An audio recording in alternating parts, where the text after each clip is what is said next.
Cyber attacks are a massive concern for businesses, especially in the wake of recent high-profile events.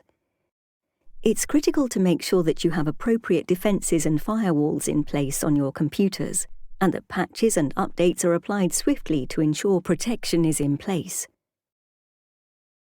Make sure that there's an effective password regime that requires a degree of complexity.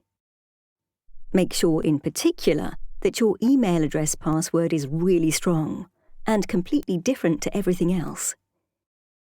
Use two-step verification if you can.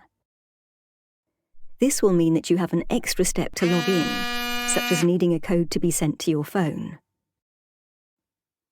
You also need to back up your systems, whether to hard drives or cloud solutions, depending on how complex your IT is. However you do your backup, make sure that these are not kept in the same place.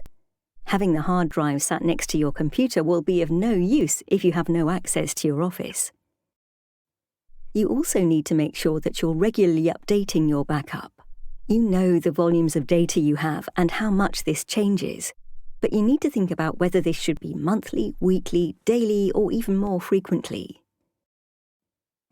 Be sure that you know how to access your backup, particularly if it requires some form of installation, rather than just accessing files. It's also sensible to check that the backup has worked. Protection is not just about the technical measures, it's also about the human element. It's ensuring that you and your staff have received training on information security and are able to recognize phishing and other such attempts to gain access to your systems. Prevention is better than cure. However, if the worst does happen and you have problems with your computer, then knowing where to go for help is critical.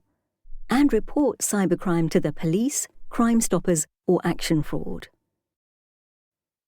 Be aware that if the problems involve personal data, then you may have additional requirements to notify the Information Commissioner's Office, and possibly even the data subjects themselves.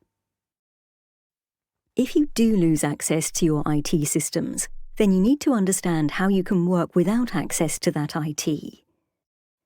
For some manufacturing activities, it may not even be possible to operate without IT systems running, in which case it'll be imperative to let customers know that you're experiencing problems.